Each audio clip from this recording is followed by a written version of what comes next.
ಎಲ್ರಿಗೂ ನಮಸ್ಕಾರ. ಪ್ರೇಮಾನು TV Kannada YouTube ಚಾನಲ್ಗೆ ನಿಮ್ಮೆಲ್ರಿಗೂ ಕೂಡ ಸ್ವಾಗತ. ಸ್ನೇಹಿತರೆ, ಇವತ್ತಿನ ವಿಡಿಯೋದಲ್ಲಿ GPSTR ಮತ್ತು HSTRಗೆ ಸಂಬಂಧಪಟ್ಟ ಹಾಗೆ ಇತಿಹಾಸದ ಒಂದಷ್ಟು ಪ್ರಶ್ನೋತ್ತರಗಳನ್ನ ತೊಗೊಂಡು ಬಂದಿದ್ದೀನಿ. ಖಂಡಿತವಾಗ್ಲೂ ಕೂಡ ಮುಂದೆ ಬರ್ತಕ್ಕಂತಹ GPSTR ಆಗಿರ್ಬೋದು, TET ಆಗಿರ್ಬೋದು, HSTRಗೆ ಬಹಳನೇ ಅನುಕೂಲ ಆಗುತ್ತೆ. ಸೊ ಯಾರೆಲ್ಲ ಈ ವಿಡಿಯೋನ ನೋಡ್ತಾ ಇದ್ದೀರಾ ಎಲ್ಲೂ ಕೂಡ ಸ್ಕಿಪ್ ಮಾಡಿದೆ ಪೂರ್ತಿ ವಿಡಿಯೋನ ನೋಡಿ, ಜೊತೆಗೆ ಸಬ್ಸ್ಕ್ರೈಬ್ ಮಾಡ್ಕೊಂಡು ನೋಡೋದನ್ನು ದಯವಿಟ್ಟು ಮರಿಬೇಡಿ ಅಂತ ಹೇಳ್ತಾ ಜಾಸ್ತಿ ತಡ ಮಾಡೋದು ಬೇಡ, ಬನ್ನಿ ಆದಷ್ಟು ಬೇಗ ಇವತ್ತಿನ ವಿಡಿಯೋನ ಶುರು ಮಾಡ್ತಾ ಹೋಗೋಣ. ಸ್ನೇಹಿತರೆ, ಮೊದಲನೇ ಪ್ರಶ್ನೆ ನಿಮ್ಮ ಸ್ಕ್ರೀನ್ ಮೇಲೆ ಈ ರೀತಿ ಕಾಣಿಸ್ತಾ ಇದೆ. ಕದಂಬ ರಾಜವಂಶದ ಸ್ಥಾಪಕ ಯಾರು ಅಂತ ಕೇಳಿದ್ದಾರೆ. ಸೊ ಇಲ್ಲಿ ನಿಮಗೆ 4 ಆಯ್ಕೆಗಳನ್ನು ಕೂಡ ಕೊಟ್ಟಿದ್ದಾರೆ. ಮೊದಲನೇ ಆಯ್ಕೆ ದಂತಿದುರ್ಗ, ಎರಡನೇದು ಮಯೂರ ಶರ್ಮ, ಮೂರನೇದು ಚಾವುಂಡರಾಯ ಮತ್ತು 4ನೇದು ವಿದ್ಯಾರಣ್ಯ ಅಂತ. ಸೊ ಇಲ್ಲಿ ಕದಂಬ ರಾಜವಂಶ ಅಂತ ಬಂದಾಗ ಆಪ್ಷನ್ 2 ಮಯೂರ ಶರ್ಮ ಅಥವಾ ಮಯೂರ ವರ್ಮ ಅನ್ನೋದು ಸರಿಯಾಗಿರ್ತಕ್ಕಂಥ ಒಂದು ಆನ್ಸರ್ ಆಗುತ್ತೆ. ಸೊ ಮಯೂರ ಶರ್ಮ ಏನಿದ್ದಾನೆ, ಕರ್ನಾಟಕದ ಮೊಟ್ಟ ಮೊದಲ ಸ್ವತಂತ್ರ ರಾಜ್ಯವಂಶವಾದಂತಹ ಕದಂಬ ಮನೆತನವನ್ನು ಸ್ಥಾಪನೆ ಮಾಡ್ತಾರೆ. ಇವರು ಪಲ್ಲವನ ವಿರುದ್ಧ ಹೋರಾಡಿ ಬನವಾಸಿಯನ್ನು ರಾಜಧಾನಿಯನ್ನಾಗಿ ಮಾಡ್ಕೊಳ್ತಾರೆ. ಕದಂಬರ ರಾಜಲಾಂಛನ ಬಂದ್ಬಿಟ್ಟು ಸಿಂಹ ಆಗಿರುತ್ತೆ. ಇವರ ಕಾಲದ ಪ್ರಮುಖ ಶಾಸನ ಅಂತ ಅಂದರೆ ತಾಳಗುಂದ ಶಾಸನ. ಮಯೂರ ಶರ್ಮ ಏನಿದ್ದಾನೆ ಚಂದ್ರವಳ್ಳಿ ಕೆರೆಯನ್ನು ನಿರ್ಮಾಣ ಮಾಡಿರ್ತಾನೆ. ಇವರ ಒಂದು ಆಡಳಿತ ಭಾಷೆ ಪ್ರಾಕೃತ ಮತ್ತು ಸಂಸ್ಕೃತ ಆಗಿರುತ್ತೆ. ಆ್ಯಂಡ್ ಹಲ್ಮಿಡಿ ಶಾಸನ ಏನಿದೆ ಇವರ ಕಾಲದಲ್ಲೇ ರಚನೆಯಾಗಿರ್ತಕ್ಕಂತಹ ಒಂದು ಕನ್ನಡದ ಮೊದಲ ಶಾಸನ ಹಲ್ಮಿಡಿ ಶಾಸನ. ಓಕೆ, ಸೊ ಮಯೂರ ವರ್ಮನಿಗೆ ಮಯೂರ ಶರ್ಮ ಅಂತಲೂ ಕೂಡ ಹೇಳ್ತಾರೆ. ಸೊ ಹಾಗಾಗಿ ಇಲ್ಲಿ ಈ ಪ್ರಶ್ನೆಗೆ ಆಪ್ಷನ್ 2 ಸರಿಯಾಗಿರ್ತಕ್ಕಂತಹ ಒಂದು ಆನ್ಸರ್ ಆಗಿರುತ್ತೆ. ಎರಡನೇ ಒಂದು ಪ್ರಶ್ನೆ ನೋಡಿ, ಗಂಗರ ಆರಂಭಿಕ ರಾಜಧಾನಿ ಯಾವುದಾಗಿತ್ತು ಅಂತ ಪ್ರಶ್ನೆ ಕೇಳಿದ್ದಾರೆ. ಅಂದರೆ ಮೊದಲಿಗೆ ಆರಂಭದಲ್ಲಿ ಗಂಗರು ಯಾವುದನ್ನು ರಾಜಧಾನಿಯನ್ನಾಗಿ ಮಾಡಿಕೊಂಡು ಆಳ್ವಿಕೆಯನ್ನು ಮಾಡ್ತಾ ಇದ್ರು ಅನ್ನೋದು. Option 1 Banavasi, option 2 Manyakheta, option 3 Kuvalala, option 4 Badami ಅಂತ ಇದೆ. ಸೊ ಇಲ್ಲಿ ಗಂಗರ ಆರಂಭಿಕ ರಾಜಧಾನಿ ಅಂತ ಬಂದಾಗ ಆಪ್ಷನ್ 3 ಕುವಲಾಲ ಅನ್ನೋದು ಸರಿಯಾಗಿರ್ತಕ್ಕಂಥ ಒಂದು ಆನ್ಸರ್ ಆಗುತ್ತೆ, ಕುವಲಾಲ. ಸೊ ಇಲ್ಲಿ ಗಂಗಾ ಮನೆತನ ಏನಿದೆ ಅಲ್ಲ, ದಕ್ಷಿಣ ಕರ್ನಾಟಕವನ್ನು ದೀರ್ಘಕಾಲ ಆಳ್ವಿಕೆ ಮಾಡಿದಂತಹ ಒಂದು ಪ್ರಮುಖ ವಂಶ ಆಗಿರುತ್ತೆ. ಇವರ ಒಂದು ಆರಂಭಿಕ ರಾಜಧಾನಿ ಕುವಲಾಲ. ಅಂದರೆ ಇವಾಗ ನಾವು ಏನು ಕೋಲಾರ ಅಂತ ಹೇಳ್ತೀವಲ್ವಾ, ಸೊ ಕೋಲಾರಗೆ ಹಿಂದಿನ ಒಂದು ಹೆಸರು ಏನಾಗಿತ್ತು, ಕುವಲಾಲ ಆಗಿತ್ತು. ಆನಂತರ ಇವರು ಅವರ ಒಂದು ರಾಜಧಾನಿಯನ್ನು ತಲಕಾಡಿಗೆ ಬದಲಾವಣೆ ಮಾಡಿಕೊಳ್ತಾರೆ. ಇವರ ಒಂದು ರಾಜಲಾಂಛನ ಯಾವುದಾಗಿತ್ತು ಅಂತ ಹೇಳಿದ್ರೆ ಮದ್ದಾನೆ ಆಗಿರುತ್ತೆ. ಆ್ಯಂಡ್ ದಡಿಗ ಮತ್ತು ಮಾಧವ ಈ ಒಂದು ರಾಜವಂಶದ ಸ್ಥಾಪಕರು, ಗಂಗಾ ವಂಶದ ಸ್ಥಾಪಕರು. ಸೊ ಇವ್ರ ಕಾಲದಲ್ಲಿ ಜೈನ ಧರ್ಮ ಬಹಳಷ್ಟು ಬೆಂಬಲವನ್ನು ಪಡ್ಕೊಳ್ಳುತ್ತೆ. ಮತ್ತು ಶ್ರವಣಬೆಳಗೊಳದ ಗೊಮ್ಮಟೇಶ್ವರನ ಮೂರ್ತಿ ಏನಿದೆ ಅಲ್ಲ, ಗಂಗರ ಕಾಲದ ಪ್ರಮುಖ ಕೊಡುಗೆ ಅಂತ ಹೇಳ್ಬೋದು. ಸೊ ಹಾಗಾಗಿ ಇವರ ಒಂದು ಆರಂಭಿಕ ರಾಜಧಾನಿ ಅಂತ ಬಂದಾಗ ನಾವು ಆಪ್ಷನ್ 3 ಕುವಲಾಲ ಅಥವಾ ಕೋಲಾರ ಅಂತ ಕೊಟ್ಟರೆ ಕೋಲಾರವನ್ನು ಕೂಡ ನಾವು ಆನ್ಸರ್ ಅಂತ ಕನ್ಸಿಡರ್ ಮಾಡ್ಬೋದು. ನೆಕ್ಸ್ಟ್ ಮೂರನೇ ಒಂದು ಪ್ರಶ್ನೆ, ಬಾದಾಮಿ ಚಾಲುಕ್ಯರ ಅತ್ಯಂತ ಪ್ರಸಿದ್ಧ ದೊರೆ ಯಾರು ಅಂತ ಕೇಳಿದ್ದಾರೆ. ಸೊ ಇದು ಕೂಡ ಈಸಿ ಕ್ವೆಶನ್ ಆಗಿರುತ್ತೆ. ಮೊದಲನೇದು ಇಮ್ಮಡಿ ಪುಲಕೇಶಿ, ಎರಡನೇದು 1ನೇ ಕೃಷ್ಣ, ಮೂರನೇದು 3ನೇ ಗೋವಿಂದ, 4ನೇದು 6ನೇ ವಿಕ್ರಮಾದಿತ್ಯ ಅಂತ ಇದೆ. ಸೊ ಇಲ್ಲಿ ಬಾದಾಮಿ ಚಾಲುಕ್ಯರು ಅಂತ ಬಂದಾಗ ನಾವು ಆಪ್ಷನ್ 1 ಸೆಲೆಕ್ಟ್ ಮಾಡಬೇಕಾಗತ್ತೆ, ಇಮ್ಮಡಿ ಪುಲಕೇಶಿ. ಸೊ ಇಲ್ಲಿ ಬಾದಾಮಿ ಚಾಲುಕ್ಯರ ಅತ್ಯಂತ ಶ್ರೇಷ್ಠ ದೊರೆಯಾಗಿರ್ತಾರೆ ಯಾರು, ಇಮ್ಮಡಿ ಪುಲಕೇಶಿ. ಇವರು ನರ್ಮದಾ ನದಿಯ ಕಾಳಗದಲ್ಲಿ ಉತ್ತರ ಭಾರತದ ಪ್ರಬಲ ದೊರೆ ಯಾರಾಗಿದ್ರು, ಹರ್ಷವರ್ಧನ, ಅವರನ್ನ ಸೋಲಿಸ್ಬಿಡ್ತಾರೆ. ಸೊ ಇವನ ಸಾಧನೆಗಳನ್ನು ಐಹೊಳೆ ಶಾಸನದಲ್ಲಿ ರವಿಕೀರ್ತಿ ವರ್ಣನೆ ಮಾಡಿರುವಂಥದ್ದು. ಇವನು ಪರಮೇಶ್ವರ ಮತ್ತು ದಕ್ಷಿಣ ಪತೇಶ್ವರ ಅಂತಕ್ಕಂತಹ ಒಂದು ಬಿರುದುಗಳನ್ನು ಕೂಡ ಹೊಂದಿರ್ತಾರೆ. ಚೀನಿ ಯಾತ್ರಿಕ ಹುಯೆನ್ಸಾಂಗ್ ಇವರ ಒಂದು ಆಸ್ಥಾನಕ್ಕೆ ಭೇಟಿ ನೀಡಿದಂತಹ ಒಂದು ಸಂದರ್ಭ ಇವನು ಬಾದಾಮಿಯನ್ನು ತನ್ನ ಬಲಿಷ್ಠ ರಾಜಧಾನಿಯನ್ನಾಗಿ ಮಾಡಿಕೊಂಡು ಆಳ್ವಿಕೆಯನ್ನು ಮಾಡ್ಕೊಂಡಿರ್ತಾರೆ. ಸೊ ಹಾಗಾಗಿ ಇಲ್ಲಿ ಬಾದಾಮಿ ಚಾಲುಕ್ಯರ ಅತ್ಯಂತ ಪ್ರಸಿದ್ಧ ದೊರೆ ಅಂತ ಬಂದಾಗ ಆಪ್ಷನ್ 1 ಇಮ್ಮಡಿ ಪುಲಕೇಶಿ ಸರಿಯಾದಂತಹ ಒಂದು ಆನ್ಸರ್ ಆಗಿರುತ್ತೆ. ಮುಂದಿನ ಒಂದು ಪ್ರಶ್ನೆ, ರಾಷ್ಟ್ರಕೂಟ ಸಾಮ್ರಾಜ್ಯವನ್ನು ಸ್ಥಾಪಿಸಿದವರು ಯಾರು ಅಂತ ಇದೆ. ಇದು ಕೂಡ ಈಸಿ ಪ್ರಶ್ನೆ ಆಗಿರುತ್ತೆ. Option 1 Amoghavarsha, option 2 Krishnaraja, option 3 Govindaraya, option 4 Dantidurga ಅಂತ ಇದೆ. ಯಾರು ಹಾಗಾದರೆ ರಾಷ್ಟ್ರಕೂಟ ಸಾಮ್ರಾಜ್ಯವನ್ನು ಆ ಒಂದು ಎಂಪೈರನ್ನು ಸ್ಥಾಪನೆ ಮಾಡಿದ್ದು? ಎಸ್, ಆಪ್ಷನ್ 4 ದಂತಿದುರ್ಗ ಅನ್ನೋದು ಸರಿಯಾಗಿರ್ತಕ್ಕಂಥ ಒಂದು ಆನ್ಸರ್ ಆಗಿರುತ್ತೆ. ರಾಷ್ಟ್ರಕೂಟ ಸಾಮ್ರಾಜ್ಯವನ್ನು ದಂತಿದುರ್ಗ ಅನ್ನುವಂಥವನು ಸ್ಥಾಪನೆ ಮಾಡ್ತಾನೆ. ಇವರು ಚಾಲುಕ್ಯರನ್ನು ಸೋಲಿಸಿ ಅಧಿಕಾರಕ್ಕೆ ಬಂದಂತಹ ಒಂದು ರಾಜವಂಶ ಆಗಿರುತ್ತೆ. ಸೊ ಇವರ ಒಂದು ಆರಂಭಿಕ ರಾಜಧಾನಿ ಯಾವುದಾಗಿತ್ತು ಅಂದರೆ ಎಲ್ಲೋರ. ಆಮೇಲೆ ಅವರು ಮಾನ್ಯಖೇಟ ಅಥವಾ ಮಳಖೇಡ ಅಂತಲೂ ಕೂಡ ಹೇಳ್ತಾರೆ, ಅದಕ್ಕೆ ಬದಲಾವಣೆ ಮಾಡ್ಕೊಳ್ತಾರೆ. ಇನ್ನು ರಾಷ್ಟ್ರಕೂಟರ ಒಂದು ರಾಜಲಾಂಛನ ಯಾವುದಾಗಿತ್ತು ಅಂತ ಹೇಳಿದ್ರೆ ಗರುಡ. ಎಲ್ಲೋರದ ಕೈಲಾಸನಾಥ ದೇವಾಲಯ ಕೂಡ ಇವರ ಒಂದು ಕಾಲದ ಅದ್ಭುತ ಕೊಡುಗೆ ಅಂತಲೇ ಹೇಳ್ಬೋದು.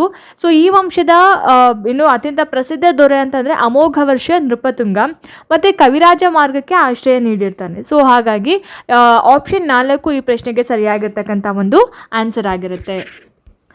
ನೆಕ್ಸ್ಟ್ ಕ್ವೆಶನ್, ಕಲ್ಯಾಣಿ ಚಾಲುಕ್ಯರ ಪ್ರಸಿದ್ಧ ಸ್ಥಾಪಕ ಯಾರು ಅಂತ ಕೇಳಿದ್ದಾರೆ. ಸೊ ಇಲ್ಲಿ ಈ ಪ್ರಶ್ನೆಗೆ ಆನ್ಸರ್ ಬಂದ್ಬಿಟ್ಟು ನೋಡಿ, ಆಪ್ಷನ್ ಈ ರೀತಿ ಇದೆ: ಸೋಮೇಶ್ವರ, ಎರಡನೇ ತೈಲಪ್ಪ, ಜಗದೇಕಮಲ್ಲ, ಬಿಜ್ಜಳ ದೇವ ಅಂತ ಹೇಳಿಬಿಟ್ಟು. ಈ 4 ಆಯ್ಕೆಗಳಲ್ಲಿ ಸರಿಯಾದಂತಹ ಒಂದು ಆನ್ಸರ್ ಬಂದ್ಬಿಟ್ಟು ಎರಡನೇ ತೈಲಪ್ಪ ಅನ್ನೋದು ಆನ್ಸರ್ ಆಗುತ್ತೆ. ಕಲ್ಯಾಣಿ ಚಾಲುಕ್ಯರ ಪ್ರಸಿದ್ಧ ಸ್ಥಾಪಕ ದೊರೆ ಎರಡನೇ ತೈಲಪ್ಪ. ಸೊ ಕಲ್ಯಾಣಿ ಚಾಲುಕ್ಯರ ರಾಜವಂಶವನ್ನು ಎರಡನೇ ತೈಲಪ್ಪ ಸ್ಥಾಪನೆ ಮಾಡ್ತಾನೆ. ಇವನು ರಾಷ್ಟ್ರಕೂಟರ ಕೊನೆಯ ದೊರೆಯನ್ನು ಸೋಲಿಸಿ ತನ್ನ ರಾಜ್ಯವನ್ನು ಕಟ್ಕೊಳ್ತಾನೆ. ಇವರ ಒಂದು ರಾಜಧಾನಿ ಕಲ್ಯಾಣ, ಅಂದರೆ ಇವಾಗ ನಾವು ಬಸವ ಕಲ್ಯಾಣ ಅಂತ ಹೇಳ್ತೀವಲ್ವ, ಸೊ ಅದನ್ನು ಮುಂಚೆ ಕಲ್ಯಾಣ ಅಂತ ಕರಿತಾ ಇದ್ರು. ಅದನ್ನು ರಾಜಧಾನಿಯನ್ನಾಗಿ ಮಾಡ್ಕೊಂಡಿದ್ರು. ಸೊ ಇವ್ರ ಕಾಲದಲ್ಲಿ ವಚನ ಸಾಹಿತ್ಯದ ಉಗಮ ಕೂಡ ಆಗುತ್ತೆ. ಮತ್ತು ಈ ಒಂದು ಮನೆತನದಲ್ಲಿ ಇದ್ದಂತಹ 6ನೇ ವಿಕ್ರಮಾದಿತ್ಯ ಏನಿದ್ದಾನೆ, ವಿಕ್ರಮ ಶಕೆ ಅನ್ನುವಂತಹ ಒಂದು ಹೊಸ ಕ್ಯಾಲೆಂಡರ್ ಅನ್ನು ಕೂಡ ಪರಿಚಯ ಮಾಡ್ತಾನೆ. ಇವರ ಒಂದು ವಾಸ್ತುಶಿಲ್ಪ ಶೈಲಿಯನ್ನ ವೇಸರ ಶೈಲಿ ಅಂತ ಕೂಡ ಕರೀತಾರೆ. ಓಕೆ, ಸೊ ಹಾಗಾಗಿ ಆಪ್ಷನ್ 2 ಸರಿಯಾಗಿರ್ತಕ್ಕಂಥ ಒಂದು ಆನ್ಸರ್ ಆಗಿರುತ್ತೆ. ಮುಂದಿನ ಪ್ರಶ್ನೆ, ಹೊಯ್ಸಳ ರಾಜವಂಶದ ಪ್ರಮುಖ ರಾಜಲಾಂಛನ ಅಥವಾ ಲಾಂಛನ ಯಾವುದು ಅನ್ನೋದು. ಆಪ್ಷನ್ 1 ಗಂಡಬೇರುಂಡ, ಆಪ್ಷನ್ 2 ವರಹ, ಆಪ್ಷನ್ 3 ಹುಲಿ, ಆಪ್ಷನ್ 4 ನಂದಿ ಅಂತ ಇದೆ. ಸೊ ಇಲ್ಲಿ ಹೊಯ್ಸಳ ರಾಜವಂಶದ ಪ್ರಮುಖ ಲಾಂಛನ ಅಂತ ಬಂದಾಗ ನಾವು ಆಪ್ಷನ್ 3 ಹುಲಿ ಅನ್ನೋದನ್ನ ಸರಿಯಾದ ಆನ್ಸರ್ ಅಂತ ಹೇಳಿ ಕನ್ಸಿಡರ್ ಮಾಡ್ತೀವಿ. ಯಾಕೆ ಹುಲಿ ಅಂದರೆ, ಹೊಯ್ಸಳ ರಾಜವಂಶದ ರಾಜಲಾಂಛನ ಸಲನು ಹುಲಿಯನ್ನು ಕೊಲ್ತಾ ಇರ್ತಕ್ಕಂತಹ ಒಂದು ದೃಶ್ಯ ಅಂದರೆ ಮುಖ್ಯವಾಗಿ ಹುಲಿ ಅಂತಾನೆ. ಇವರ ಒಂದು ರಾಜಧಾನಿ ಮೊದಲು ದ್ವಾರ ಸಮುದ್ರ, ಅಂದರೆ ಇವಾಗ ನಾವೇನು ಹಳೆಬೀಡು ಅಂತ ಕರಿತೀವಲ್ವಾ, ಸೊ ಅದನ್ನು ಮುಂಚೆ ದ್ವಾರ ಸಮುದ್ರ ಅಂತ ಹೇಳಿ ಕರೀತಾ ಇದ್ರು. ದ್ವಾರ ಸಮುದ್ರವನ್ನು ರಾಜಧಾನಿಯನ್ನಾಗಿ ಮಾಡ್ಕೊಂಡಿದ್ರು. ಇವರ ಒಂದು ವಾಸ್ತುಶಿಲ್ಪ ಯಾವ ಆಕಾರದಲ್ಲಿತ್ತು? ನಕ್ಷತ್ರಾಕಾರದ ತಳಹದಿಯನ್ನು ಹೊಂದಿತ್ತು. ಹೊಯ್ಸಳರ ಅತ್ಯಂತ ಪ್ರಸಿದ್ಧ ದೊರೆ ವಿಷ್ಣುವರ್ಧನ.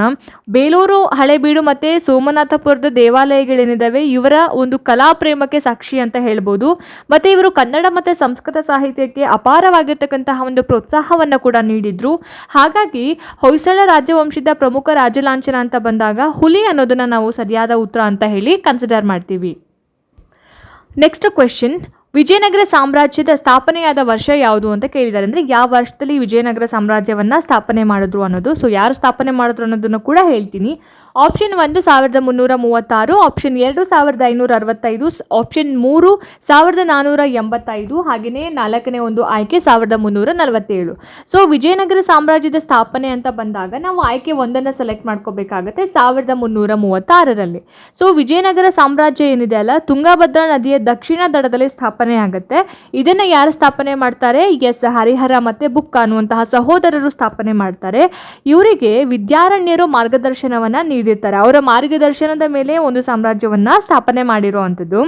ಸೊ ಈ ಒಂದು ಸಾಮ್ರಾಜ್ಯ ಏನಿದೆ ದಕ್ಷಿಣ ಭಾರತವನ್ನ ಈ ಒಂದು ಮುಸ್ಲಿಂ ಆಕ್ರಮಣಗಳಿಂದ ರಕ್ಷಿಸೋದ್ರಲ್ಲಿ ಪ್ರಮುಖ ಪಾತ್ರವನ್ನ ವಹಿಸಿತ್ತು. ಹಾಗಾಗಿ ಇವರು ಹಂಪಿಯನ್ನ ರಾಜಧಾನಿಯನ್ನಾಗಿ ಮಾಡ್ಕೊಂಡಿದ್ರು. ಈ ಒಂದು ಸಾಮ್ರಾಜ್ಯವನ್ನ 4 ಮನೆತನಗಳು ಆಳ್ವಿಕೆ ಮಾಡ್ತವೆ. ಆ 4 ಮನೆತನಗಳು ಯಾವುದು ಅಂದರೆ ಸಂಗಮ, ಸಾಳುವ, ತುಳುವ ಮತ್ತು ಅರವೀಡು. ಸೊ ಹಾಗಾಗಿ 1336ರಲ್ಲಿ ವಿಜಯನಗರ ಸಾಮ್ರಾಜ್ಯ ಸ್ಥಾಪನೆಯಾಗುತ್ತೆ. ತುಂಗಭದ್ರಾ ನದಿಯ ದಡದಲ್ಲಿ ಹಕ್ಕಬುಕ್ಕ, ಹರಿಹರ ಮತ್ತು ಬುಕ್ಕ, ಹಕ್ಕಬುಕ್ಕ ಅಂತಲೂ ಕೂಡ ಕರೀತಾರೆ. ಸೊ ಹಾಗಾಗಿ ಆಪ್ಷನ್ 1 ಸರಿಯಾಗಿರ್ತಕ್ಕಂತಹ ಆನ್ಸರ್ ಅಂತ ಹೇಳ್ಬೋದು. ಮುಂದಿನ ಪ್ರಶ್ನೆ, ಕೃಷ್ಣದೇವರಾಯ ಯಾವ ಮನೆತನಕ್ಕೆ ಸೇರಿದವನು ಅಂತ ಇದೆ. ಯಾವ ಮನೆತನಕ್ಕೆ ಸೇರ್ತಾನೆ ಕೃಷ್ಣದೇವರಾಯ ಅಂತ? ಸೊ ಇದಕ್ಕೆ ಆಪ್ಷನ್ಸ್ ನೋಡಿ, ಸಂಗಮ, ಸಾಳುವ, ಅರವೀಡು ಮತ್ತು ತುಳುವ ಅಂತ ಇದೆ. ಕೃಷ್ಣದೇವರಾಯ ಬಂದ್ಬಿಟ್ಟು ಕೊನೆಯ ಮನೆತನದವನು, ಅಂದರೆ ತುಳುವ ಮನೆತನದವನಾಗಿರ್ತಾನೆ. ಓಕೆ, ವಿಜಯನಗರ ಸಾಮ್ರಾಜ್ಯದ ತುಳುವ ಮನೆತನಕ್ಕೆ ಸೇರಿದ ಅತ್ಯಂತ ಶ್ರೇಷ್ಠ ದೊರೆ. ಸೊ ಇವ್ರ ಕಾಲದಲ್ಲಿ ವಿಜಯನಗರದ ಒಂದು ಸುವರ್ಣ ಯುಗ ಅಂತ ಹೇಳಿ ಕರೀತಾ ಇದ್ರು. ಇವನು ಸಾಹಿತ್ಯದ ಆಗಿರ್ತಾರೆ. ಸೊ ಹಾಗಾಗಿ ಅವರು ಅಮುಕ್ತ ಮೌಲ್ಯ ಅನ್ನುವಂತಹ ಒಂದು ಕೃತಿಯನ್ನು ರಚನೆ ಮಾಡ್ತಾರೆ. ಅಮುಕ್ತ ಮೌಲ್ಯ ಅನ್ನೋದು ತೆಲುಗುವಿನಲ್ಲಿ ರಚನೆಯಾದಂತಹ ಒಂದು ಕೃತಿಯಾಗಿರುತ್ತೆ. ಮತ್ತು ಇವರ ಒಂದು ಆಸ್ಥಾನದಲ್ಲಿ ಅಷ್ಟದಿಗ್ಗಜರು ಅನ್ನುವಂತಹ 8 ಜನ ಮಹಾಕವಿಗಳಿದ್ರು. ಇವನು ಹಂಪಿಯಲ್ಲಿ ವಿಜಯ ವಿಠಲ ದೇವಾಲಯವನ್ನು ಕೂಡ ಅವರು ವಿಸ್ತಾರ ಮಾಡ್ತಾರೆ. ಇವರಿಗೆ ಯವನ ರಾಜ್ಯ ಸ್ಥಾಪನಾಚಾರ್ಯ ಅಥವಾ ಯವನ ರಾಜ್ಯ ಪ್ರತಿಷ್ಠಾಪನಾಚಾರ್ಯ ಅನ್ನುವಂತಹ ಒಂದು ಬಿರುದು ಕೂಡ ಇರುತ್ತೆ. ಯಾರಿಗೆ? ಶ್ರೀಕೃಷ್ಣ ದೇವರಾಯರಿಗೆ. ಸೊ ಹಾಗಾಗಿ ಇವರು ತುಳುವ ವಂಶಕ್ಕೆ ಸೇರಿದವರಾಗಿರ್ತಾರೆ. ಓಕೆ, ನೆಕ್ಸ್ಟ್ ಬಹಮನಿ ಸಾಮ್ರಾಜ್ಯದ ಮೊದಲ ರಾಜಧಾನಿ ಯಾವುದಾಗಿತ್ತು ಅಂತ ಕೇಳಿದ್ದಾರೆ. ಸೊ ಇದಕ್ಕೆ ಆಪ್ಷನ್ಸ್ ನೋಡಿ, ಬೀದರ್, ಗುಲ್ಬರ್ಗ, ಬಿಜಾಪುರ ಮತ್ತು ಗೋಲ್ಕೊಂಡ ಅಂತ ಇದೆ. ಬಹಮನಿ ಸಾಮ್ರಾಜ್ಯದ ಮೊದಲ ರಾಜಧಾನಿ ಅಂತ ಬಂದಾಗ ನಾವು ಆಯ್ಕೆ 2 ಗುಲ್ಬರ್ಗವನ್ನು ಸೆಲೆಕ್ಟ್ ಮಾಡ್ಕೋಬೇಕಾಗತ್ತೆ. ಸೊ ಬಹಮನಿ ಸಾಮ್ರಾಜ್ಯ ಏನಿದೆ ಅಲ್ಲ, ದಕ್ಷಿಣ ಭಾರತದ ಮೊದಲ ಸ್ವತಂತ್ರ ಇಸ್ಲಾಮಿಕ್ ರಾಜ್ಯ, ಮುಸ್ಲಿಮರು ಆಳ್ವಿಕೆ ಮಾಡಿದಂತಹ ಮೊದಲ ರಾಜ್ಯ. ಸೊ ಇದರ ಮೊದಲ ರಾಜಧಾನಿ ಗುಲ್ಬರ್ಗ ಅಂದರೆ ಕಲಬುರ್ಗಿ. ಸೊ ಇದನ್ನು ಅಲ್ಲಾವುದ್ದೀನ್ ಹಸನ್ ಗಂಗು ಬಹಮಂಶ ಸ್ಥಾಪನೆ ಮಾಡ್ತಾನೆ. ಇವನ ನಂತರ ರಾಜಧಾನಿಯನ್ನ ಬೀದರ್ಗೆ ಸ್ಥಳಾಂತರ ಮಾಡ್ತಾರೆ. ಏನು ಮುಂಚೆ ಗುಲ್ಬರ್ಗಾದಲ್ಲಿತ್ತು ಅದನ್ನ ಬೀದರ್ಗೆ ಸ್ಥಳಾಂತರ ಮಾಡ್ತಾರೆ.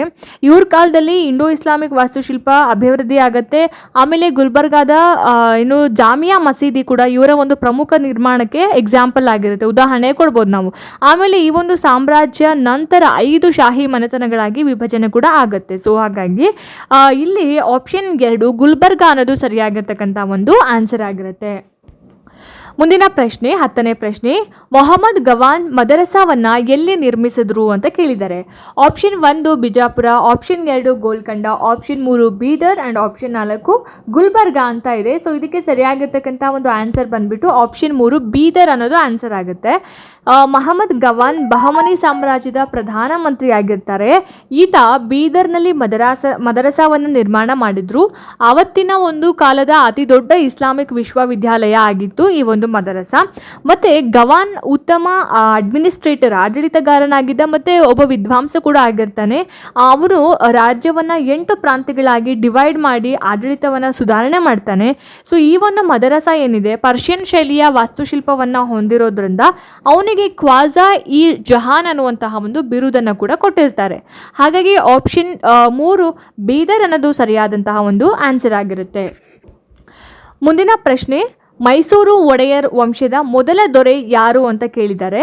ಸೊ ಈ ಒಂದು ಪ್ರಶ್ನೆಗೆ ಸರಿಯಾಗಿರ್ತಕ್ಕಂಥ ಒಂದು ಆನ್ಸರ್ ಬಂದ್ಬಿಟ್ಟು ನೋಡಿ, ಆಪ್ಷನ್ಸ್ ಏನು ಕೊಟ್ಟಿದ್ದಾರೆ, ಯದುರಾಯ, ಚಿಕ್ಕದೇವರಾಯ, ಹಾಗೆಯೇ ಕಂಠೀರವ ಕೃಷ್ಣರಾಜ ಅಂತ ಇದೆ. ತುಂಬ ಜನ ಈ ಒಂದು ಕ್ವೆಶನ್ನಲ್ಲಿ ಕನ್ಫ್ಯೂಸ್ ಮಾಡ್ಕೋತಾರೆ.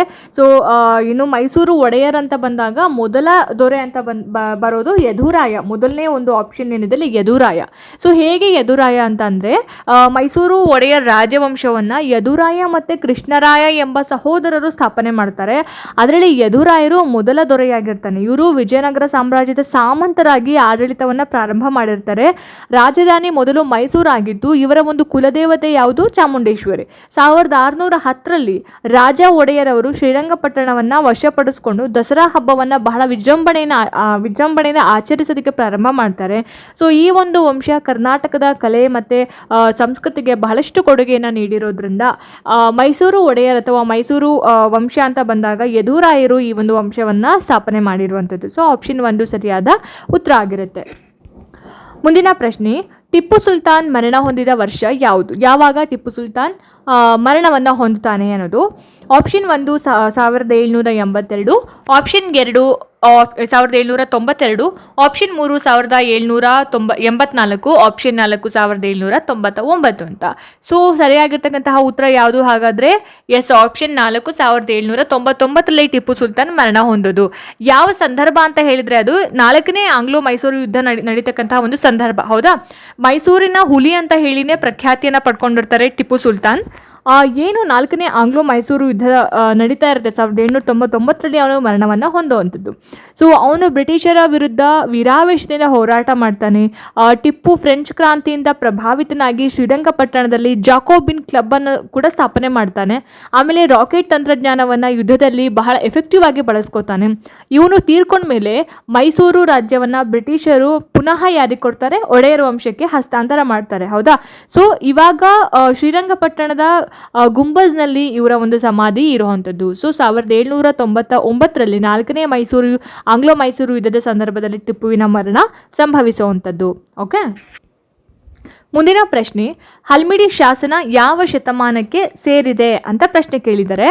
ಸೊ ಇಲ್ಲಿ ನೋಡಿ, ಆಪ್ಷನ್ಸ್ 4ನೇ, 5ನೇ, 6ನೇ ಮತ್ತು 7ನೇ ಶತಮಾನ ಅಂತ ಇದೆ. ಸೊ ಇಲ್ಲಿ ಹಲ್ಮಿಡಿ ಶಾಸನ ಬಂದ್ಬಿಟ್ಟು 5ನೇ ಶತಮಾನಕ್ಕೆ ಸೇರುವಂಥದ್ದು. Okay, option 2. ಈ ಒಂದು ಹಲ್ಮಿಡಿ ಶಾಸನ ಏನಿದೆ ಅಲ್ಲ, ಕ್ರಿಸ್ತಶಕ 450ರ ಸುಮಾರಿಗೆ ರಚನೆಯಾಗಿರ್ತಕ್ಕಂತಹ ಒಂದು ಶಾಸನ ಆಗಿರೋದ್ರಿಂದ ಇದು 5ನೇ ಶತಮಾನಕ್ಕೆ ಸೇರಿರುವಂಥದ್ದು. ಕನ್ನಡ ಭಾಷೆಯಲ್ಲಿ ಲಭ್ಯವಿರ್ತಕ್ಕಂತಹ ಅತ್ಯಂತ ಪ್ರಾಚೀನ ಶಾಸನ ಶಾಸನ. ಸೊ ಇದನ್ನು ಕದಂಬರ ದೊರೆ ಕಾಕುತ್ಸವರ್ಮನ ಕಾಲದಲ್ಲಿ ಕೆತ್ತಿಸಿರುವಂಥದ್ದು. ಇದಿವಾಗ ಎಲ್ಲಿದೆ ಅಂತಂದರೆ ಹಾಸನ ಜಿಲ್ಲೆಯ ಬೇಲೂರು ತಾಲೂಕಿನ ಹಲ್ಮಿಡಿ ಗ್ರಾಮದಲ್ಲಿ ಇದು ಸಿಕ್ಕಿರೋವಂಥದ್ದು. ಶಾಸನವು ಈ ಒಂದು ಹಲ್ಮಿಡಿ ಶಾಸನ ಪೂರ್ವದ ಹಳೆಗನ್ನಡ ಭಾಷೆಯಲ್ಲಿ ಇರೋದ್ರಿಂದ ಇದು ವಿಜಯರಸ ಅನ್ನುವಂಥವನಿಗೆ ಭೂದಾನ ನೀಡಿದ ಬಗ್ಗೆ ಮಾಹಿತಿಯನ್ನು ಒಳಗೊಂಡಿರುವಂಥದ್ದು. ಹಾಗಾಗಿ ಇದು ಬಂದು 5ನೇ ಶತಮಾನದ ಒಂದು ಶಾಸನ ಅಂತ ಹೇಳ್ಬೋದು. ಸೊ ನೆಕ್ಸ್ಟ್, ಕವಿರಾಜ ಮಾರ್ಗ ಈ ಒಂದು ಕೃತಿಯನ್ನು ಬರೆದಿದ್ಯಾರು ಅನ್ನೋದು ಪ್ರಶ್ನೆ. ಆಪ್ಷನ್ ನೋಡಿಲಿ, ರನ್ನ, ಪಂಪ, ಶ್ರೀವಿಜಯ ಹಾಗೆಯೇ ಜನ್ನ ಅಂತ ಇದೆ. ಕವಿರಾಜ ಮಾರ್ಗವನ್ನು ಯಾರು ಬರೆದಿದ್ದು ಅಂತ ಹೇಳಿದ್ರೆ ಆಪ್ಷನ್ 3 ಶ್ರೀವಿಜಯ ಅನ್ನೋದು ಸರಿಯಾಗಿರ್ತಕ್ಕಂಥ ಆನ್ಸರ್ ಆಗುತ್ತೆ. ಸೊ ಕವಿರಾಜ ಮಾರ್ಗ ಅನ್ನುವಂತಹ ಈ ಒಂದು ಕೃತಿ ಏನಿದೆ ಅಲ್ಲ, ಕನ್ನಡದಲ್ಲಿ ಲಭ್ಯವಿರುವಂತಹ ಒಂದು ಮೊಟ್ಟ ಮೊದಲ ಉಪಲಬ್ಧ ಲಕ್ಷಣ ಗ್ರಂಥ. ಸೊ ಇದನ್ನ ನೆನ್ಪಿಟ್ಕೋಬೇಕು, ಕವಿರಾಜ ಮಾರ್ಗ ಅನ್ನೋದು ಒಂದು ಲಕ್ಷಣ ಗ್ರಂಥ ಆಗಿರುತ್ತೆ. ಇದನ್ನ ಶ್ರೀವಿಜಯ ರಚನೆ ಮಾಡ್ತಾನೆ. ಈ ಒಂದು ಕೃತಿ ಏನಿದೆ ಅಲ್ಲ, ರಾಷ್ಟ್ರಕೂಟರ ದೊರೆ ಅಮೋಘ ವರ್ಷ ನೃಪತುಂಗನ ಆಸ್ಥಾನದಲ್ಲಿ ರಚನೆ ಆಗಿರುವಂಥದ್ದು. ಯಾಕಂದ್ರೆ ಶ್ರೀವಿಜಯ ಬಂದ್ಬಿಟ್ಟು ಅಮೋಘ ವರ್ಷ ನೃಪತುಂಗನ ಆಸ್ಥಾನದಲ್ಲಿ ಇದ್ದಿದ್ರಿಂದ ಅವನು ಅಲ್ಲೇ ಈ ಒಂದು ಏನು ಗ್ರಂಥವನ್ನ ರಚನೆ ಮಾಡಿರ್ತಾನೆ. ಇದರಲ್ಲಿ ಕನ್ನಡ ನಾಡು ಕಾವೇರಿಯಿಂದ ಗೋದಾವರಿ ತನಕ ವಿಸ್ತರಿಸಿತು ಅನ್ನೋದನ್ನ ಬಹಳ ನೀಟಾಗಿ ವರ್ಣನೆ ಮಾಡಿರುವಂಥದ್ದು. ಕನ್ನಡಿಗರ ಒಂದು ವಿವೇಕ ಮತ್ತೆ ಸಾಹಿತ್ಯ ಪ್ರೇಮವನ್ನ ಇದು ಬಹಳ ಚೆನ್ನಾಗಿ ಕೊಂಡಾಡಿರುವಂತಹ ಒಂದು ಗ್ರಂಥ ಆಗಿರೋದ್ರಿಂದ ದಂಡಿಯ ಕಾವ್ಯಾದರ್ಶದಿಂದ ಪ್ರಭಾವಿತ ಆಗಿರ್ತಕ್ಕಂತಹ ಒಂದು ಏನು ಗ್ರಂಥ. ಇದರಲ್ಲಿ ಪ್ರಾಚೀನ ಕನ್ನಡದ ಕವಿಗಳ ಉಲ್ಲೇಖ ಕೂಡ ಇದೆ. ಹಾಗಾಗಿ ಈ ಒಂದು ಕವಿರಾಜ ಮಾರ್ಗ ಕೃತಿಯನ್ನ ಬರೆದಿದ್ದು ಶ್ರೀವಿಜಯ ಆಗಿರ್ತಾರೆ. ಓಕೆ, ನೆಕ್ಸ್ಟ್ 15ನೇ ಒಂದು ಪ್ರಶ್ನೆ, ವಿಕ್ರಮಾರ್ಜುನ ವಿಜಯ ಕೃತಿಯ ಕರ್ತೃ ಯಾರು ಅಂತ ಕೇಳಿದ್ದಾರೆ. ಆಪ್ಷನ್ಸ್ ನೋಡಿ, ಪಂಪ, ರನ್ನ, ಜನ್ನ ಮತ್ತು ಪೊನ್ನ ಅಂತ ಇದೆ. ಸೊ ವಿಕ್ರಮಾರ್ಜುನ ವಿಜಯ ಈ ಒಂದು ಕೃತಿಯನ್ನು ಬರೆದಿರುವಂತಹ ಕರ್ತೃ ಯಾರು ಅಂತ ಹೇಳಿದ್ರೆ ಆಪ್ಷನ್ 1 ಪಂಪ ಅನ್ನೋದು ಸರಿಯಾದ ಒಂದು ಆನ್ಸರ್ ಆಗುತ್ತೆ. ವಿಕ್ರಮಾರ್ಜುನ ವಿಜಯ ಬಂದ್ಬಿಟ್ಟು ಪಂಪನ ಒಂದು ಕೃತಿಯಾಗಿರುತ್ತೆ. ಇದನ್ನು ಪಂಪ ಭಾರತ ಅಂತಲೂ ಕೂಡ ಕರೀತಾರೆ ವಿಕ್ರಮಾರ್ಜುನ ವಿಜಯವನ್ನ. ಇದರಲ್ಲಿ ಮಹಾಭಾರತದ ಕಥೆಯನ್ನ ತನ್ನ ಆಶ್ರಯದಾತನಾದಂತಹ ಅರಿಕೇಸರಿಯನ್ನ ಅರ್ಜುನನಿಗೆ ಕಂಪೇರ್ ಮಾಡಿ ಇವರು ಬರೆದಿರುವಂಥದ್ದು ಯಾರು? ಪಂಪ. ಸೊ ಪಂಪ ಏನಿದ್ದಾರೆ ವೇಮುಲವಾಡ ಚಾಲುಕ್ಯರ ಆಸ್ಥಾನದಲ್ಲಿ ಇರ್ತಾನೆ. ಇದು ಚಂಪು ಶೈಲಿಯಲ್ಲಿ ರಚಿತವಾದಂತಹ ಒಂದು ಕೃತಿ ಯಾವುದು? ವಿಕ್ರಮಾರ್ಜುನ ವಿಜಯ ಅಥವಾ ಪಂಪ ಭಾರತ. ಇನ್ನು ಪಂಪನಿಗೆ ಕವಿತಾ ಗುಣಾರ್ಣವ ಅನ್ನುವಂತಹ ಒಂದು ಬಿರುದು ಕೂಡ ಇರುತ್ತೆ. ಈ ಒಂದು ಕೃತಿ ಏನಿದೆ ಅಲ್ಲ, ಹಳೆಗನ್ನಡ ಸಾಹಿತ್ಯದ ಅತ್ಯಂತ ಶ್ರೇಷ್ಠ ಕೃತಿಗಳಲ್ಲಿ ಒಂದಾಗಿರುವಂಥದ್ದು. ಸೊ ಇದು ಇಂಪಾರ್ಟೆಂಟ್ ನೋಡಿ, ಪಂಪನಿಗೆ ಇದ್ದಂತಹ ಒಂದು ಬಿರುದು ಕವಿತಾ ಗುಣಾರ್ಣವ ಅಂತ. ಸೊ ಇದು ನೆನಪಲ್ಲಿ ಇಟ್ಕೋಬೇಕು. ಅಂಡ್ ನೆಕ್ಸ್ಟ್ ಮುಂದಿನ ಒಂದು ಪ್ರಶ್ನೆ, ಸಾಹಸ ಭೀಮ ವಿಜಯ ಕೃತಿಯನ್ನು ರಚಿಸಿದವರು ಯಾರು ಅಂತ ಕೇಳಿದ್ದಾರೆ. Option 1 Pampa, option 2 Ponna, option 3 ಜನ್ನ ಹಾಗೆಯೇ ಆಪ್ಷನ್ 4 ರನ್ನ ಅಂತ ಇದೆ. ಸೊ ಸಾಹಸ ಭೀಮ ವಿಜಯ ಬಂದ್ಬಿಟ್ಟು ರನ್ನ ಬರೆದಿರ್ತಕ್ಕಂತಹ ಒಂದು ಏನು ಕೃತಿ ಆಗಿರೋದ್ರಿಂದ ಆಪ್ಷನ್ 4 ರನ್ನ ಆನ್ಸರ್ ಆಗುತ್ತೆ. ಸಾಹಸ ಭೀಮ ವಿಜಯ ಕೃತಿಯನ್ನ ಕವಿ ಚಕ್ರವರ್ತಿ ಅಂತ ಕರೀತಾರೆ ರನ್ನನನ್ನ. ಸೊ ಇವನು ರಚಿಸಿರುವಂಥದ್ದು. ಇದನ್ನ ಗದಾಯುದ್ಧ ಅಂತಾನೂ ಕೂಡ ಕರೀತಾರೆ. ಇದರಲ್ಲಿ ಭೀಮ ಮತ್ತೆ ದುರ್ಯೋಧನರ ನಡುವಿನ ಒಂದು ಅಂತಿಮ ಯುದ್ಧದ ಕತೆ ಇತ್ತಲ್ವಾ, ಅದನ್ನ ವರ್ಣನೆ ಮಾಡಿರುವಂಥದ್ದು. ಇನ್ನು ರನ್ನ ಏನಿದ್ದಾನೆ, ಕಲ್ಯಾಣಿ ಚಾಲುಕ್ಯರ ದೊರೆ ಯಾರು? ತೈಲಪನ ಆಸ್ಥಾನದಲ್ಲಿ ಇದ್ದಿದ್ದು ತನ್ನ ಒಂದು ಆಶ್ರಯದಾತ ಸತ್ಯಾಶ್ರಯನನ್ನ ಭೀಮನಿಗೆ ಕಂಪೇರ್ ಮಾಡಿ ಈ ಒಂದು ಕೃತಿಯನ್ನ ರಚನೆ ಮಾಡಿರುವಂಥದ್ದು ರನ್ನ. ಸೊ ಇದು ರೌದ್ರ ರಸವನ್ನ ಪ್ರಧಾನವಾಗಿ ಹೊಂದಿರತಕ್ಕಂತಹ ಒಂದು ಚಂಪು ಕಾವ್ಯ ಆಗಿರೋದ್ರಿಂದ ರನ್ನನಿಗೆ ಕವಿ ಚಕ್ರವರ್ತಿ ಅನ್ನುವಂತಹ ಒಂದು ಬಿರುದನ್ನ ಯಾರು ಕೊಡ್ತಾರೆ? ತೈಲಪ ನೀಡುವಂಥದ್ದು. ಸೊ ಹಾಗಾಗಿ ಆಪ್ಷನ್ 4 ರನ್ನ ಅನ್ನೋದು ಸರಿಯಾಗಿರ್ತಕ್ಕಂಥ ಒಂದು ಆನ್ಸರ್ ಆಗುತ್ತೆ. ನೆಕ್ಸ್ಟ್ ಮುಂದಿನ ಪ್ರಶ್ನೆ, ಬಸವಣ್ಣನವರ ಜನ್ಮಸ್ಥಳ ಯಾವುದು ಅಂತ ಕೇಳಿದ್ದಾರೆ. ಸೊ ಇದಕ್ಕೆ ಆಪ್ಷನ್ಸ್ ನೋಡಿ ಈ ರೀತಿ ಇದೆ. ಕೂಡಲ ಸಂಗಮ, ಬಸವನ ಬಾಗೇವಾಡಿ, ಬಸವ ಕಲ್ಯಾಣ ಹಾಗೆಯೇ ಉಡುಪಿ ಮಠ ಅಂತ ಇದೆ. ಸೊ ಬಸವಣ್ಣನವರು ಎಲ್ಲಿ ಜನಿಸಿದ್ದು? ಹಾಗಾದ್ರೆ ಎಸ್, ಆಪ್ಷನ್ 2 ಬಸವನ ಬಾಗೇವಾಡಿ ಅನ್ನೋದು ಆನ್ಸರ್ ಆಗುತ್ತೆ. ಸೊ ಬಸವಣ್ಣನವರಿಗೆ ವಿಶ್ವಗುರು ಅಂತಲೂ ಕೂಡ ಕರೀತಾರಲ್ವಾ. ವಿಶ್ವಗುರು ಬಸವಣ್ಣನವರು ವಿಜಯಪುರ ಜಿಲ್ಲೆಯ ಬಸವನ ಬಾಗೇವಾಡಿಯ ಅಗ್ರಹಾರದಲ್ಲಿ ಜನಿಸಿರುವಂಥದ್ದು. ಇನ್ನು ಇವರು 12ನೇ ಶತಮಾನದ ಶರಣ ಚಳುವಳಿಯ ಪ್ರಮುಖ ರೂವಾರಿ ಕೂಡ ಆಗಿರ್ತಾರೆ. ಕಲ್ಯಾಣದ ಕಳಚೂರಿ ಅರಸ ಬಿಜ್ಜಳನ ಆಸ್ಥಾನದಲ್ಲಿ ಮಂತ್ರಿ ಕೂಡ ಆಗಿದ್ರು. ಆಮೇಲೆ ಕಾಯಕವೇ ಕೈಲಾಸ ಅನ್ನೋದು ಇವರ ಒಂದು ಪ್ರಮುಖ ಸಂದೇಶ ಆಗಿರುತ್ತೆ. ಹಾಗೆಯೇ ಇವರು ಅನುಭವ ಮಂಟಪವನ್ನು ಕೂಡ ಸ್ಥಾಪನೆ ಮಾಡೋದ್ರ ಜೊತೆಗೆ ಎಲ್ಲಾ ಜಾತಿಯ ಜನರಿಗೆ ಸಮಾನತೆಯನ್ನು ಕೂಡ ನೀಡ್ತಾರೆ. ಕೂಡಲ ಸಂಗಮ ದೇವ ಅನ್ನೋದು ಇವರ ವಚನಗಳ ಅಂಕಿತ ನಾಮ ಅಷ್ಟೇ. ಬಟ್ ಇವರು ಹುಟ್ಟಿರೋದು ಬಂದ್ಬಿಟ್ಟು ಬಸವನ ಬಾಗೇವಾಡಿಯ ಅಗ್ರಹಾರದಲ್ಲಿ ಇವರ ಒಂದು ಜನನ ಆಗುವಂಥದ್ದು. ಸೊ ನೆಕ್ಸ್ಟ್ ಮುಂದಿನ ಪ್ರಶ್ನೆ, ವಚನ ಸಾಹಿತ್ಯವು ಯಾವ ಶತಮಾನದಲ್ಲಿ ಉತ್ತುಂಗಕ್ಕೇರಿತು ಅಂತ ಕೇಳಿದ್ದಾರೆ. ಆಯಿತಾ. ಸೊ ಇದು ಬಹಳ ಈಸಿ ಪ್ರಶ್ನೆ ನನ್ನ ಪ್ರಕಾರ. ಆಪ್ಷನ್ 1 10, ಆಪ್ಷನ್ 2 11, ಆಪ್ಷನ್ 3 12, ಆಪ್ಷನ್ 4 13 ಅಂತ ಇದೆ. ಸೊ ವಚನ ಸಾಹಿತ್ಯ ಅಂತ ಬಂದಾಗ 12ನೇ ಶತಮಾನದಲ್ಲಿ ಇದು ಬಹಳ ಪ್ರಸಿದ್ಧಿಯನ್ನು ಪಡ್ಕೊಂಡಿರೋದು ಅಂತ ಹೇಳ್ಬೋದು.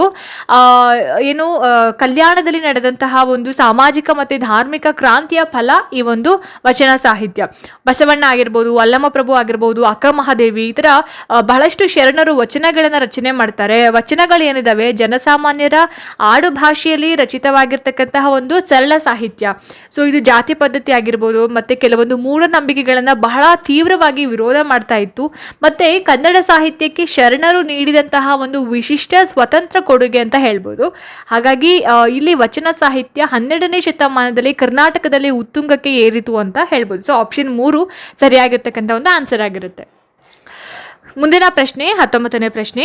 ಮಧ್ವಾಚಾರ್ಯರು ಪ್ರತಿಪಾದಿಸಿದ ತತ್ವ ಯಾವುದು ಅಂತ ಕೇಳಿದ್ದಾರೆ.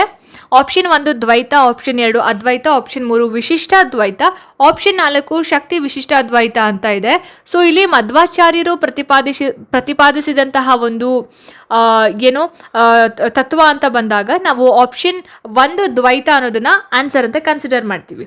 ಓಕೆ, ಮಧ್ವಾಚಾರ್ಯರು ದ್ವೈತ ಸಿದ್ಧಾಂತವನ್ನು ಪ್ರತಿಪಾದನೆ ಮಾಡ್ತಾರೆ. ಇವ್ರು ಎಲ್ಲಿ ಜನಿಸ್ತಾರೆ? ಉಡುಪಿ ಜಿಲ್ಲೆಯ ಪಾಜಕದಲ್ಲಿ. ಓಕೆ, ಜೀವ ಮತ್ತೆ ದೇವರು ಬೇರೆ ಬೇರೆ ಅನ್ನೋದು ಇವರ ಒಂದು ದ್ವೈತ ತತ್ವದ ಮುಖ್ಯ ಸಾರ ಅಂತ ಹೇಳ್ಬೋದು.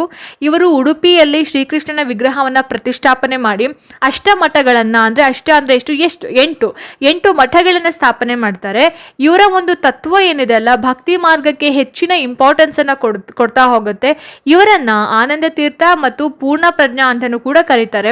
ಇನ್ನು ದಾಸ ಸಾಹಿತ್ಯದ ಬೆಳವಣಿಗೆಗೆ ಇವರ ಒಂದು ಸಿದ್ಧಾಂತವೇ ಪ್ರೇರಣೆ ಅಂತ ಹೇಳ್ಬೋದು. ಸೊ ಹಾಗಾಗಿ ಮಧ್ವಾಚಾರ್ಯರು ಪ್ರತಿಪಾದಿಸಿದಂತಹ ಒಂದು ತತ್ವ ಅಂತ ಬಂದಾಗ ದ್ವೈತ ತತ್ವ ಅಥವಾ ದ್ವೈತ ಸಿದ್ಧಾಂತ ಅಂತ ಹೇಳ್ತೀವಿ. ಅದ್ವೈತ ಬಂದ್ಬಿಟ್ಟು ಯಾರು? ಶಂಕರಾಚಾರ್ಯರು ಪ್ರತಿಪಾದನೆ ಮಾಡಿರುವಂಥದ್ದು. ವಿಶಿಷ್ಟ ಅದ್ವೈತ ಬಂದ್ಬಿಟ್ಟು ರಾಮಾನುಜಾಚಾರ್ಯರು. ಶಕ್ತಿ ವಿಶಿಷ್ಟ ಅದ್ವೈತ ಬಂದ್ಬಿಟ್ಟು ಯಾರು? ಬಸವಣ್ಣನವರು. ಸೊ ಹಾಗಾಗಿ ಇಲ್ಲಿ ಆಪ್ಷನ್ 1 ಸರಿಯಾಗಿರ್ತಕ್ಕಂತಹ ಆನ್ಸರ್ ಆಗಿರುತ್ತೆ. 20ನೇ ಒಂದು ಪ್ರಶ್ನೆ. ರಾಮಾನುಜಾಚಾರ್ಯರಿಗೆ ಆಶ್ರಯ ನೀಡಿದ ದೊರೆ ಯಾರು ಅಂತ ಕೇಳಿದ್ದಾರೆ. ಯಾರು ಆಶ್ರಯ ನೀಡಿದ್ರು ಇವರಿಗೆ ಅಂತ? Option 1 Ballala, option 2 Narasimha, option 3 Someshwara, option 4 Vishnuvardhana. So ರಾಮಾನುಜಾಚಾರ್ಯರಿಗೆ ವಿಷ್ಣುವರ್ಧನ ಆಶ್ರಯವನ್ನ ಕೊಡುವಂಥದ್ದು. ಓಕೆ, ವಿಶಿಷ್ಟಾದ್ವೈತ ತತ್ವದ ಪ್ರತಿಪಾದಕರಾದ ರಾಮಾನುಜಾಚಾರ್ಯರಿಗೆ ಹೊಯ್ಸಳರ ದೊರೆ ವಿಷ್ಣುವರ್ಧನ ಆಶ್ರಯವನ್ನ ನೀಡಿರ್ತಾನೆ. ಇನ್ನು ಚೋಳರ ಕಿರುಕುಳದಿಂದ ರಾಮಾನುಜಾಚಾರ್ಯರು ತಪ್ಪಿಸ್ಕೊಂಡು ಕರ್ನಾಟಕದ ಮೇಲುಕೋಟೆಗೆ ಬಂದಿರ್ತಾರೆ. ಸೊ ದೇವನಾಗಿದ್ದ ರಾಜ ಇವರಿಂದ ಪ್ರಭಾವಿತನಾಗಿ ವೈಷ್ಣವ ಧರ್ಮವನ್ನ ಸ್ವೀಕಾರ ಮಾಡಿ ವಿಷ್ಣುವರ್ಧನ ಆಗ್ತಾರೆ. ಸೊ ವಿಷ್ಣುವರ್ಧನನ ಹಿಂದಿನ ಹೆಸರು ಬಂದು ಏನು? ಬಿಟ್ಟಿದೇವ ಅಂತ. ಸೊ ಇವರು ಮೇಲ್ಕೋಟೆಯಲ್ಲಿ ಚೆಲುವನಾರಾಯಣ ಸ್ವಾಮಿ ದೇವಾಲಯವನ್ನ ಅಭಿವೃದ್ಧಿ ಪಡಿಸ್ತಾರೆ. ಇವರ ಪ್ರಭಾವದಿಂದ ಹೊಯ್ಸಳರ ಕಾಲದಲ್ಲಿ ಶ್ರೀ ವೈಷ್ಣವ ಪಂಥ ಕೂಡ ಕರ್ನಾಟಕದಲ್ಲಿ ವ್ಯಾಪಕವಾಗಿ ಹರಡ್ತಾ ಹೋಗುತ್ತೆ. ಇನ್ನು ಪಂಚನಾರಾಯಣ ದೇವಾಲಯಗಳು ಕೂಡ ಇವರ ಕಾಲದಲ್ಲಿ ನಿರ್ಮಾಣ ಆಗಿರೋವಂಥದ್ದು. ಸೊ ಹಾಗಾಗಿ ರಾಮಾನುಜಾಚಾರ್ಯರು ಕರ್ನಾಟಕಕ್ಕೆ ಬಂದಾಗ ಅವರಿಗೆ ಆಶ್ರಯವನ್ನ ನೀಡಿದ್ಯಾರು? ವಿಷ್ಣುವರ್ಧನ ದೊರೆ. ಸೊ ನೋಡಿದ್ರಲ್ಲ ಸ್ನೇಹಿತರೆ, ಇದಾಗಿತ್ತು ಇವತ್ತಿನ ಇತಿಹಾಸಕ್ಕೆ ಸಂಬಂಧಪಟ್ಟ ಹಾಗೆ ಒಂದಷ್ಟು ಪ್ರಶ್ನೋತ್ತರಗಳು. ಸೊ ಈ ವಿಡಿಯೋ ನಿಮ್ಗೆ ಇಷ್ಟ ಆಗಿದೆ, ಅನುಕೂಲ ಆಗಿದೆ ಅಂತ ಭಾವಿಸ್ತೀನಿ. ಇಷ್ಟ ಆಯಿತು ಅಂತಂದರೆ ದಯವಿಟ್ಟು ಲೈಕ್ ಮಾಡಿ, ಶೇರ್ ಮಾಡಿ. ಹಾಗೆ ನಿಮ್ಮ ಅನಿಸಿಕೆ ಅಭಿಪ್ರಾಯಗಳೇನೇ ಇದ್ರೂ ಕೂಡ ನನಗೆ ಕಾಮೆಂಟ್ ಸೆಕ್ಷನಲ್ಲಿ ತಿಳಿಸಿ ಅಂತ ಹೇಳ್ತಾ, ಇದೇ ರೀತಿ ಹೆಚ್ಚಿನ ವೀಡಿಯೋಸ್ಗಳಿಗೋಸ್ಕರ ನಿರಂತರವಾಗಿ ನನ್ನ ಚಾನಲನ್ನು ನೋಡ್ತಾ ಇರಿ. ಮುಂದಿನ ವೀಡಿಯೋಸ್ಗಳಲ್ಲಿ ನಾನು ನಿಮಗೆ ಸಿಗ್ತೀನಿ. ಅಲ್ಲಿ ತನಕ ಎಲ್ರಿಗೂ ನಮಸ್ಕಾರ.